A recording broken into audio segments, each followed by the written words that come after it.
Bonjour à tous, je vais vous montrer dans ce petit tutoriel comment réaliser un enregistrement audio sous Mac pour vos cours. L'application dédiée sous Mac s'appelle QuickTime Player. La première chose, c'est de trouver cette application. Pour cela, plusieurs chemins possibles. Le premier, c'est de passer par le Finder et normalement, dans Applications, vous devriez la trouver. Deuxième possibilité, dans le Launchpad, en faisant fonction F4, avec un peu de chance, vous pouvez la trouver là-dedans. Autre possibilité, c'est d'utiliser la recherche Spotlight en faisant commande espace. Vous saisissez les premières lettres de QuickTime Player. Normalement, ça s'affiche. À ce niveau-là, vous pouvez lancer QuickTime Player. Une icône QuickTime Player s'affiche dans le dock.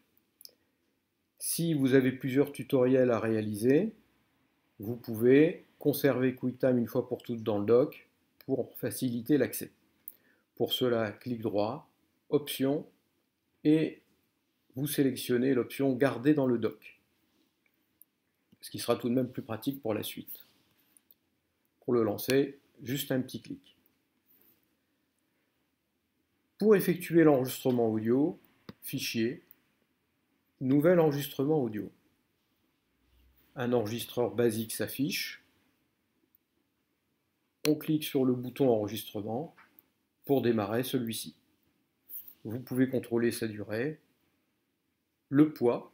Je rappelle que sous Moodle, vous ne pouvez pas dépasser 50 mégas. Ça permet de contrôler ce qu'on fait.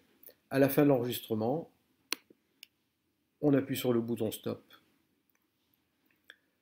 Lorsque vous fermez l'enregistreur, il vous est demandé de nommer votre fichier. Vous remarquerez l'extension .m4a qui est la même que sous Windows. Ça permet une portabilité intéressante.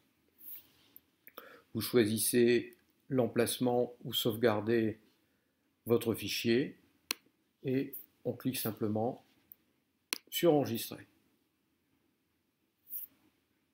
Voilà, c'est terminé. La mise en ligne de ce fichier s'effectue exactement de la même manière que sous Windows.